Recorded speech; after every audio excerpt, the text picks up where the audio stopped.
Salut tout le monde et bienvenue dans cette nouvelle review comics avec au programme 2 titres Marvel, Amazing Spider-Man tome 2 et Avengers tome 2. Je vais commencer donc avec Amazing Spider-Man tome 2, au scénario Nick Spencer et au dessin Humberto Ramos. J'avais été vraiment déçu par le premier tome, du coup j'avais quand même plutôt certaines attentes. Dans l'ensemble j'ai été quand même plus emballé que le premier tome. Alors on retrouve toujours à mon sens un peu le défaut qui fait la série jusqu'ici, c'est-à-dire que ça manque un peu d'ambition. On se retrouve avec des petites intrigues pas non plus très importante et c'est un peu dommage. Donc dans ce tome 2, on va suivre Spider-Man qui va faire équipe avec la Chatte Noire afin de récupérer divers équipements qui ont été volés à des super-héros par une organisation secrète qui refait surface. En parallèle de ça, il y a Mary Jane qui va essayer de comprendre un peu sa place en tant que compagne d'un super-héros avec un personnage en particulier qui va l'inviter à une espèce de réunion. C'est un passage que j'ai plutôt apprécié d'ailleurs dans le tome et que c'était plutôt intéressant à suivre. C'est à peu près ça qui va se passer dans ce tome. On a aussi une menace qui va un peu se développer, qui était un peu présente aussi en arrière-plan dans le premier tome, et là c'est toujours pareil, on a une espèce de nouveau méchant qui s'annonce, mais pour l'instant voilà, on n'en sait pas beaucoup plus. Donc encore une fois, ça manque un peu d'ambition en termes de scénario et d'histoire. Après je trouve que ce deuxième tome est quand même vraiment plus plaisant à suivre.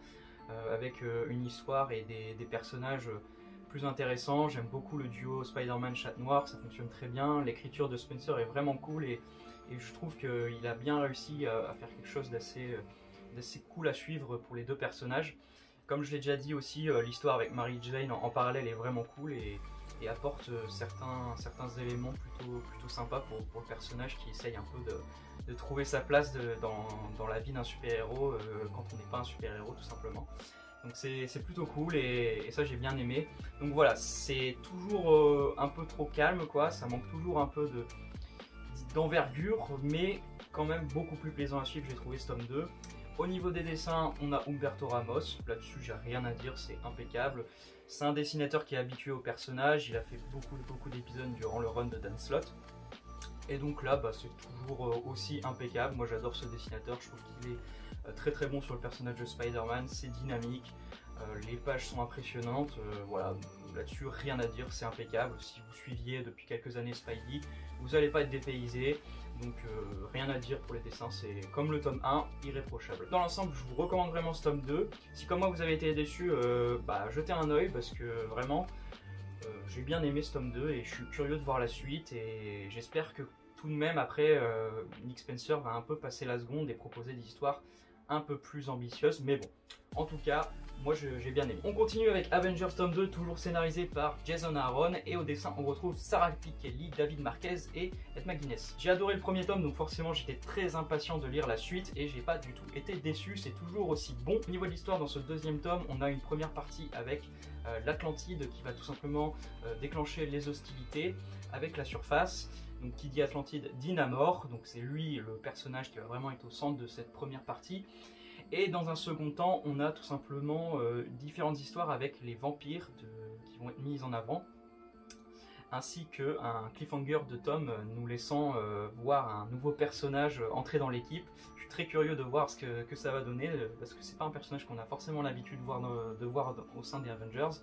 Après bon, je pense que vous voyez assez vite de quel personnage on parle quand on évoque les vampires dans Marvel.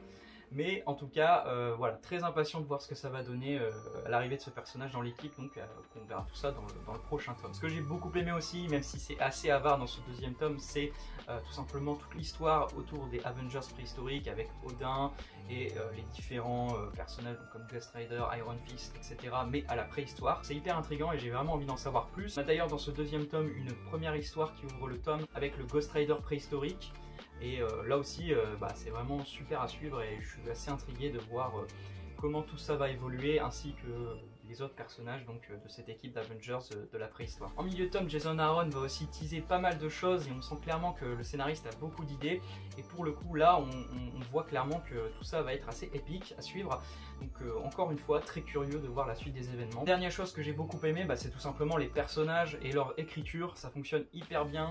Que ce soit donc ce nouveau Ghost Rider un peu paumé qui essaie de trouver sa place parmi tous ces super-héros qui sont dans le milieu depuis assez longtemps, ou bien le début de romance entre She-Hulk et Thor qui fonctionne très bien, et je suis assez curieux là aussi de voir comment tout ça va évoluer. Et puis voilà, d'une manière générale, l'équipe est bien écrite et les différents dialogues sont vraiment cool à suivre.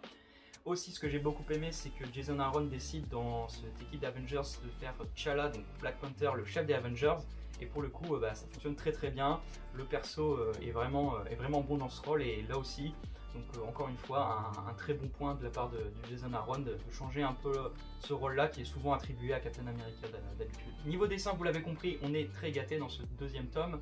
Que ce soit David Marquez, donc avec les épisodes centrés sur l'Atlantide, absolument magnifique, ou bien le premier épisode du Ghost Rider préhistorique dessiné par l'incroyable Sarah Pichelli, ou pour terminer, la dernière partie qui est plus dessinée par le Ed McGuinness avec son style un peu plus cartoon. Mais pour moi, vraiment, les trois dessinateurs sont excellents dans leur domaine et avec leur propre style assez distinct. Après, voilà, ça dépendra de l'appréciation de chacun. Je pense qu'on aura tous un peu nos préférences suivant le genre de style de dessin qu'on aime. Moi, personnellement, j'ai une petite préférence pour David Marquez, mais encore une fois, dans l'ensemble, les trois dessinateurs sont très bons. Pour résumer, je vous recommande très chaudement Avengers, donc avec ce tome 2, mais d'une manière générale, je vous recommande très chaudement la série. Je suis vraiment très fan et c'est un gros coup de cœur pour moi. Et je suis vraiment impatient de voir la suite avec donc le tome 3 qui j'espère sortira le plus vite possible. Après, pour Amazing Spider-Man, si comme moi vous avez été déçu par le premier tome, je vous conseille quand même de jeter un œil à ce deuxième tome, car j'ai trouvé dans l'ensemble les intrigues plus plaisantes à suivre, même si encore une fois ça manque toujours un peu d'ambition et de spectaculaire par moment. Comme d'habitude, n'hésitez pas à laisser dans les commentaires votre avis sur les comics concernés par la review, ainsi que sur la vidéo en général. Et puis moi je vous dis à très bientôt pour une autre vidéo. N'hésitez pas à me suivre sur les réseaux sociaux, les liens sont disponibles dans la description. Et puis à la prochaine, prenez soin de vous, salut tout le monde.